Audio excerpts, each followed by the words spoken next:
Hello, everyone. Welcome to another episode of Phantology.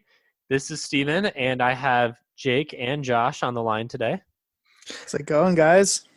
Nice to be here again. Yeah, so today is going to be a little break from tradition.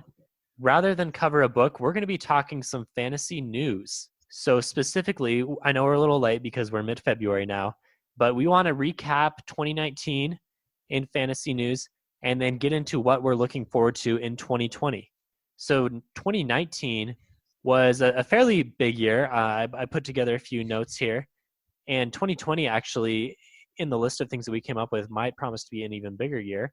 So nerds are trending in the right direction. And the biggest thing in 2019, let's talk about it briefly. I know there's been a lot of discussion, but Game of Thrones, the acclaimed series, wrapped up season 7. Was it 7 or 8? Which season was the last one? Season 8. Season 8 wrapped up, and there were a lot of opinions on this. It's a very divisive season for many fans. I know you guys are both fans, as am I. So what did you guys think? For me, honestly, I totally forgot that was last year that it ended. It seems so long ago at this point. I would say, in a nutshell, I wasn't disappointed with where things ended up so much as how they got there. I felt like the pacing was off and they needed more time to get to Danny's ultimate development at the end and John's and Bran's. Yeah, I think we're going full spoilers here. Full spoilers? Okay. Episode. So yeah, go ahead. Yeah, so I feel like I understand and I see the development of Danny becoming this ruthless tyrant, but it was like hinted at and then all of a sudden full force there. I feel like they needed more time to develop into that. And John going back to the wall, I thought that was great and fitting. That was a good poetic end for him. My only complaint with where things ended up really was Bran becoming king, just because, I mean, he even said so himself earlier in the season, like he's not meant to rule people. He can't, he's the three-eyed raven. That isn't for him. Like he didn't want to be Lord of Winterfell, but then he's like, okay, I'll be king. Well, a king's not a lord, right? Lord of Lords. All right. So I agree with like the takes of it was rushed and yeah, there's a coffee cup and a water bottle and yeah, all that stuff on free full credit. But I kind of defended it whenever we talked about it. I enjoyed it. I think if you were still to compare it to 95% of other TV shows, it still holds up to be one of the greatest, even if you're just to take that season.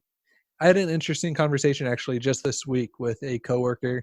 He was like, "Hey, you watched Game of Thrones, didn't you?" I was like, "Yeah." And I said, "Did you like the last season?" And he was like, "Yeah, I really liked it." I'm like, "Oh, what did you think about Bran and Dany?" And he said, "Oh, I liked both of them. I liked how she just like was BA and went and smoked everyone." And I was like, "Well, what about Bran becoming king?" He's like, "Ah, it made sense." And he wasn't a big fan. Like he wasn't a massive fan. He hasn't read the books or anything. And I think that it was easy to get sucked up into the online reviews of everyone hating it when I think a lot of people that were just casual fans and just liked the show thought it was fine. Yeah, I could see that. I never had any complaints with the whole coffee cup thing. To me, that's just a mistake that happened. But I mean, before even seeing the reviews after the first episode, knowing that there were only going to be 6 episodes for season 8, was that what it was? Yeah, there were only 6. Like after the first episode, knowing there are only 5 more, I already was worried. Like the pacing wasn't right. There was so much they needed to do, and they only had 5 more episodes to do that. And I feel like that was a good assessment of it. Okay, I will say this. I will say that if Wheel of Time or any of these other shows that we talked about come out and are as good as Game of Thrones season 8, I'll be happy. I don't know about that. See, it was just such a decline in quality from earlier seasons. So I mean, yeah, but okay, this is the other thing I've talked about before. Is earlier seasons you had George R. R. Martin like writing the screenplays for the episodes. You had it directly based on his story, so you have like one of the best writers and somebody that has shaped a generation of fantasy. Had him directly involved. Of course, it's going to take a little bit of a dive when he's not as involved as he used to be. Yeah, I'm not saying like, wow, I don't understand how this happened. I understand how it happened. I was just disappointed with it. All right, That fair enough. being said, fair enough. Yeah, if Wheel of Time is the same quality, I'd be happy. I mean, I'm already conceding they're gonna have to rush a lot of things story wise, or just cut with Wheel of Time. So I'll concede on that. All right. Okay, moving on. And let me just say, I agree with the majority of your guys' opinions. I think the biggest thing for me was the pacing. I hated the resolution with the White Walkers, and I felt like Yeah. Cersei got completely nerfed.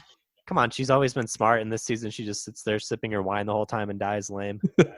Yeah, That's true. The White Walkers, I totally forgot. That was my biggest like disappointment, that this was this humanity ending threat that was taken care of in one battle, like no lasting effects. It didn't subvert your expectations, Jake.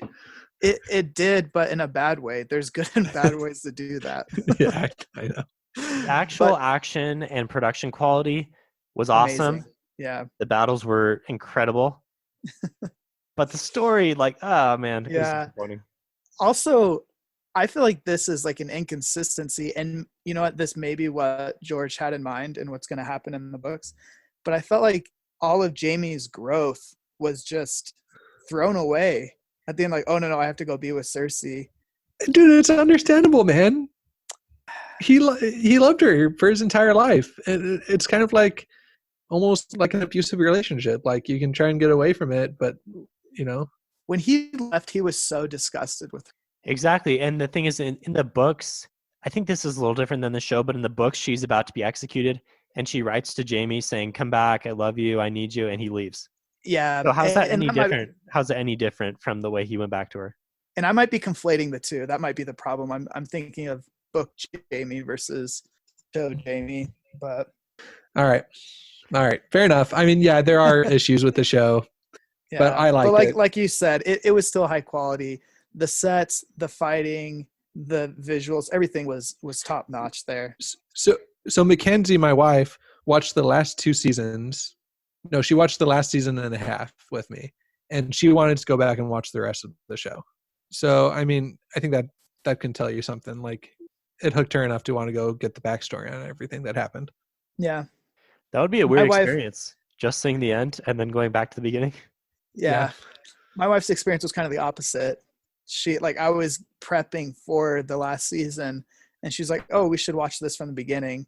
And then she kind of felt the same as we did about the last season when she finally got to it. Okay, so from one fantasy show to another, right at the end of the year, The Witcher season 1 came out. We actually recapped that in another episode of Phantology. You guys both watched it, yeah? Yeah. Yep. So let's just quickly compare. What did you guys think between The Witcher and Game of Thrones? Is it fair to compare them? I would say no, even though a lot of reviews that I see that are negative are like, it's not Game of Thrones, but it's not trying to be Game of Thrones. It's its own thing. I would say it's only fair to compare how they adapted the material from literature to television. But story-wise, I mean, I've only read The Sword of Destiny, which covered probably half of the first season. But it's just a completely different story, especially the first season of The Witcher. It was set up more like a prologue than anything. And just a way different scale of all these nations politicking versus this lone man, basically. I enjoyed The Witcher. I agree with you, Jake. I don't think it's a fair comparison to make to Game of Thrones. It's just 2 completely different shows. I enjoyed it. I thought it was fun. I thought that there were pacing issues. I thought that there were some story decisions that I wish that they would have condensed. Like, I wish that they would have gotten. I get why they left Geralt and Ciri meeting until the ending of the season, but like, I wish that there would have been a little bit of all 3 of them interacting together. Yeah, I agreed. That was one of my biggest takes. And you can go back and hear, if you want to hear more from me on this, you can listen to the other episode. So the last thing that I ranted about a little bit to you guys on our group chat was that they completely just nerfed Geralt at the last episode. They just like had him in flashbacks the entire time on a cart being hauled around. See, I completely disagree with you guys on this. I really enjoyed Witcher. I thought going to that point with him being nerfed in the last episode, I thought that was really necessary for you to connect and get to know him better. It was like the time to really understand him as a person and get his backstory. For most of the series, we've been getting Yennefer's backstory, and that's the time we finally get his and really connect to him. Well, you don't get very much of his backstory. He's just riding on the car, getting some flashes of being a child. That's not a backstory. We knew he was a... Well, okay, yeah, not backstory, but you get to know him personally, like more for what, like it's the backstory they give you, and it was, I thought that was necessary as opposed to just seeing the Batgirl where all he does is grunt and then fight. You get to see more of kind of a softer side of him. I mean, his whole character is like, that's who he is. He's this tough guy that people see as inhuman and unfeeling, who really does feel and feels greatly. And it's like, you get the idea of that's who he is, but then in that last episode is where you really get to see that. And also I thought the pacing was great. I loved how they had the 3 timelines, and there's hints throughout to let you kind of pick up on where things are at in relation to each other. I thought that was really engaging for me. I know pretty much most of the audience who watched it hated that, but I really enjoyed it. I liked it for the most part. I actually thought that the show was better than the books. I'm in the minority here, but I have really not liked the books very much. I've read all but the last one, and I've questioned why I continue reading, because the books are boring, man. Nothing happens in the books. Like I said, I only read Sword of Destiny, and I loved it. I mean, it's a collection of short stories for those who haven't read it, so it's not like this epic you're jumping into right away. It's kind of like how the first few episodes of the season of the first season of the Witcher TV show is, just these episodic adventures he goes on, and I thought that was really cool. Here's some spoilers for the rest of the series. Yeah, they're going to wander around and fight some people and wander around and brood, and that's the plot. So hopefully the show makes it better. No. Oh, I need to read them, and I'm sure I'll have a different opinion, but maybe not. I'm still going to read the last book just because I have to finish. But so that's enough on The Witcher. There weren't a whole lot of other fantasy TV shows. I was just going to say filming started for Wheel of Time 2019. September 2019. Hey, we're gonna get to that, Jake. Okay. I know you're real eager for Wheel of Time, but that is a 2020 looking forward to. This is still 2019 recap. Well, I mean, it happened in 2019, but I understand. Continue. Okay. Jake would like everyone to know filming started. And a lot of the casting was announced in 2019 as well. That was exciting. It was an exciting time. Yeah, Wheel of Time Wednesdays. Good times. So other than that, I liked The Boys from Amazon. That was not necessarily a fantasy show. It's based off some comics. I don't know if we say a whole lot about that. I think you saw it, Josh, right? Yeah. And I think we'll cover like MCU stuff when it comes out. So I think comics is fair game. I think that's generally considered fantasy. I liked it. It was a unique take on, superheroes. It was a good mixture of serious and silly and surprisingly gory at times, but also didn't take itself too seriously. I thought it was fun. Very gory at one point. Also, yeah. I have a huge crush on Starlight, so there's that. That's surprising no one. Yeah, no. For anyone listening, anytime there's a female character that's attractive, whether it's in book or film or TV, Steven's going to be rooting for that character. And generally blonde. Generally blonde, right, Steven? I mean, like, you got Sarah from Chuck. Yep. Sarah from Chuck was a very popular choice at the time. Well, come on. Yennefer was also a newfound crush of mine. She is more of a raven-haired lady. diversifying your portfolio there, Steven. That's right. It's because they're all great characters. Yeah, that's exactly. That's true though. I felt like The Boys had some really good characters. Other than honestly the main character guy in The Boys, he was just kind of a filler. I feel like for most of it. I enjoyed it a lot, but he wasn't as good as, say, Starlight or Homelander or Homelander's crazy. What's Aqua guy's name? The fish guy. He was. Oh my gosh, his story was so funny. No, the main guy in charge of The Boys, who like recruits them. What's his name? Oh, Billy Bean, right? Billy Bean. Yeah. Is that it? No, he's the one that brought Moneyball. to the Oakland Athletics. It was Billy something though. So the thing I thought was funny with the main character is one, yeah, he didn't have a ton of character development. I feel like he was just constantly like being pulled by the story. Yeah, which I didn't think was a bad thing. Yeah, two, and this is nothing that he could have done differently, but once I realized that he was Dennis Quaid's kid, that's all I could see was I didn't Dennis know that. Quaid. Really? Yeah. I did not know that. Oh yeah.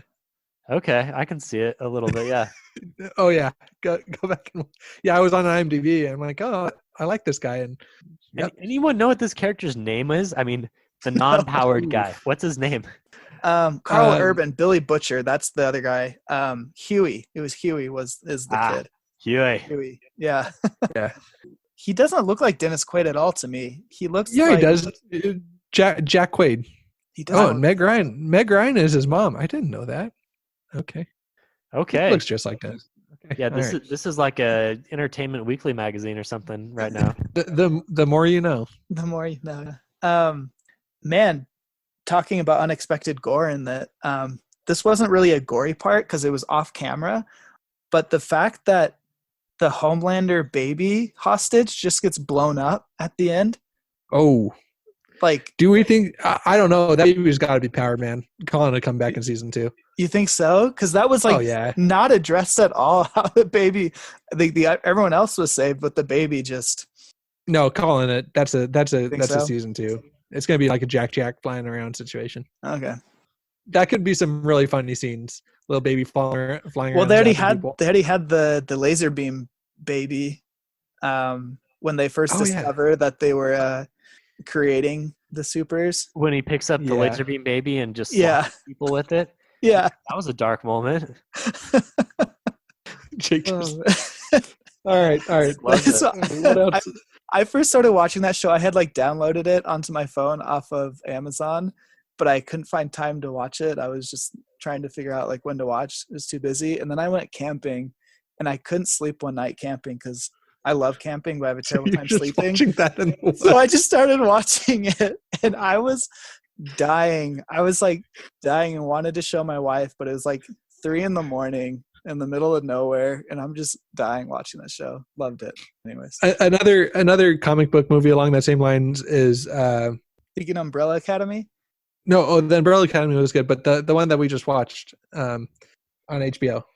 Oh, Watchmen. Watchmen was great. Watchmen. Yeah. Watchmen. Whew. Watchmen was great. That one, Steven, did you ever watch that? Haven't seen it yet. No, unfortunately. It was amazing. I don't think they're planning on doing another season, but it was so well done. It was very thought provoking. I loved it. Yeah. Umbrella Academy was good. I enjoyed it. Not as much as the other two I think we've talked about. Yeah, same. Although if you have told me in like mid 2019, okay, so we also had The Punisher. We had all the MCU stuff or the Marvel stuff wrap up on Netflix. I don't know if we want to go that deep on that. Man, 2019 was a long year. But 2019 had a lot of good Netflix / streaming service comic book shows. And if you have told me that after I watched The Umbrella Academy that there were going to be 2 comic book shows that I enjoyed more than that, then I would have thought you were crazy. But that's a good take. Umbrella Academy was solid. And then just quickly, Mandalorian. I don't think Jake's seen it yet, right? No, I haven't seen it. I just barely got Disney Plus, but Boy Meets World's been taking all my time on that. Good call. I love Feeny. Feeny. I enjoyed Mandalorian. I thought it was what Star Wars needs right now. Just kind of take a step back, focus on a character, make you like him. I don't know. What do you think, Steven? I thought it was too episodic. I don't see why they couldn't have had a continuous storyline. Yeah, fair enough. I mean, Baby Yoda was fun. We didn't really get anything that interested me too much until the last 2 or 3 episodes. Like episodes 3 through 6 were just adventure. Yeah. I did enjoy how kind of lighthearted it was. It didn't take itself too seriously, I don't think. Just when we get all these Star Wars movies that are literally trying to do everything, it was nice to see a show just say, hey, we're just going to, kind of go Western style gunslinger approach here. Yeah, I liked it better than episodes 8 or 9 by far. Okay. So I guess that's kind of fantasy. What did you think about, you just kind of previewed it, but obviously another hot button topic.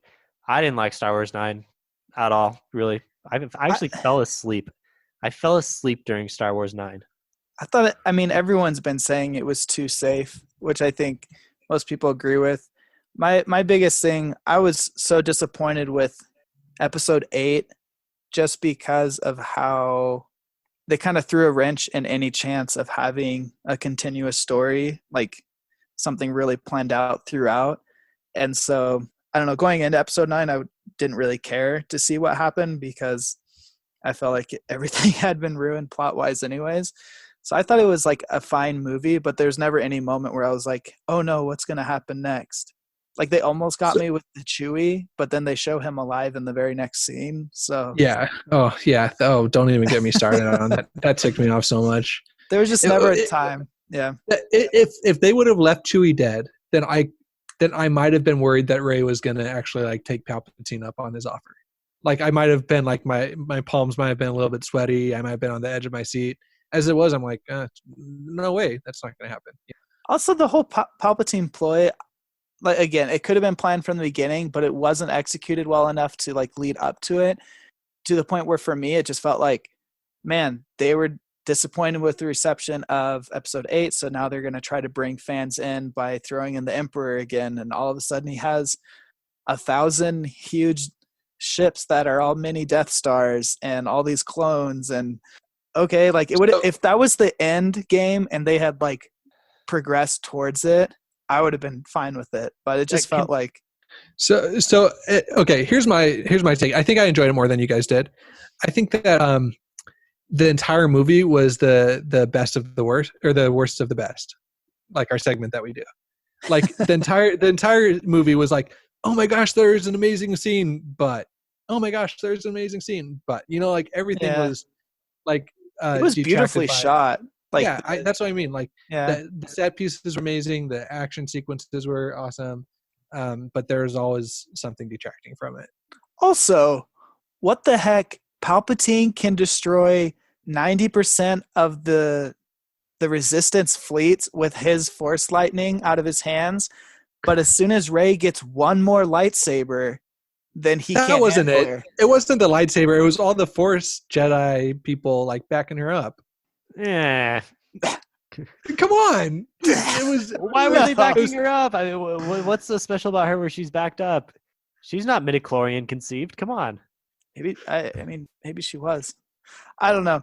No. I will say that we got some good memes out of it. I especially liked one where it shows like Rey do the Force heal on whoever she healed. And then Qui-Gon Jinn's looking at Obi-Wan from episode 1 with the hole in his stomach. And he's like, am I a joke to you? I haven't seen Why didn't Obi-Wan just kill him? Force heal him then. Force healing I think is a fine thing, but just looking back, it's like, oh, that would have been really cool to have earlier. So that was preview Jake and Mandalorian. Baby Yoda force heal someone, and that episode was dropped. So that episode was dropped like the day before the movie came out. Oh, cool! That's some cool timing there. I didn't even. Yeah, so they didn't tie in, but they did like preview it with that. Okay, let's go off TV and movies here. Books of 2019. So a few hot ones for me were The Burning Light, the last book of the Lightbringer series, The Light of All That Falls, the last book of the Licanius trilogy, the final book of the second Powder Mage trilogy, which is called Blood of Empire. I actually haven't read that yet, but it's on my list. Sanderson's Skyward, and another book on my list is Rage of Dragons by Evan Winter. I've seen a lot of good things there, but haven't been able to read it yet. Any that I missed? 2019 for me was more catching up on old stuff and discovering old stuff. So I wasn't really up to date with the latest. All right, Jake is moving backwards while we are moving forwards. Yeah, I think that was the list of the big new releases that we had. Lightbringer, The Burning Light, we reviewed that one as well. That was 2 thumbs up for me. Maybe a thumb and a half. No, I give it 9 out of 10. 2 thumbs. Licanius, Light of All That Falls. That was like 1 thumb down. Didn't like it very much. Skyward was a fun YA. And then The Powder Mage and Rage of Dragons I'm planning on reading. Josh, I know you read a few of these. Yeah, I think I enjoyed Licanius more than you did. In fact, I kind of trolled you a little bit by sending that. It was on the end piece of the Barnes & Noble I was just at today. Yeah, I know. What are all these positive reviews? It still has a 4.5 stars on Goodreads. It was such a boring, disappointing book. Ugh. For those that don't know, we had Josh trolled Steven on our Discord. Feel free to join. Join our Discord so you can see me. So you can see my trolling of sending a Barnes and Noble end piece. I enjoyed Starsight. I think I enjoyed Lightbringer a little bit less than you did. Although I still thought it was a fun ride, and I really like the series, and I'm looking forward to Brent Weeks' career. I think the one thing that I've learned most from 2019 is that endings are really hard. Game of Thrones ending was not done well, but endings are hard. I thought The Burning White was done pretty well, but again, it could have been a little better. Anyway, if you're thinking about writing a trilogy, the things you think about are how you're going to start, what twists you're going to have. It's hard to really wrap it all up. Going off books for just a second, I wanted to talk about this. And the ending that they did real well in 2019, I thought was Endgame. Endgame was good.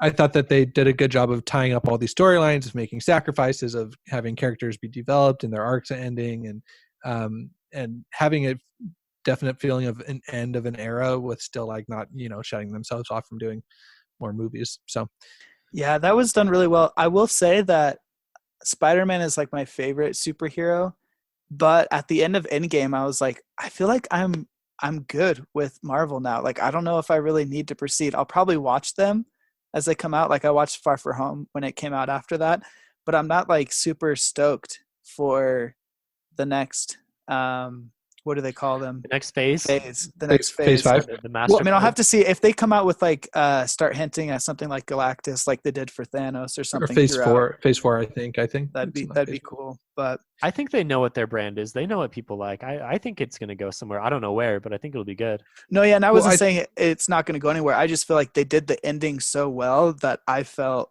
closure. Yeah. I felt wow, this is all closed out. This is good. I think that's how you know it's a great ending is you're satisfied with it. Okay, so that was our 2019 review. We're actually going to close up now and look forward to a 2020 preview, although I know it's February, so we missed the bar a little bit there.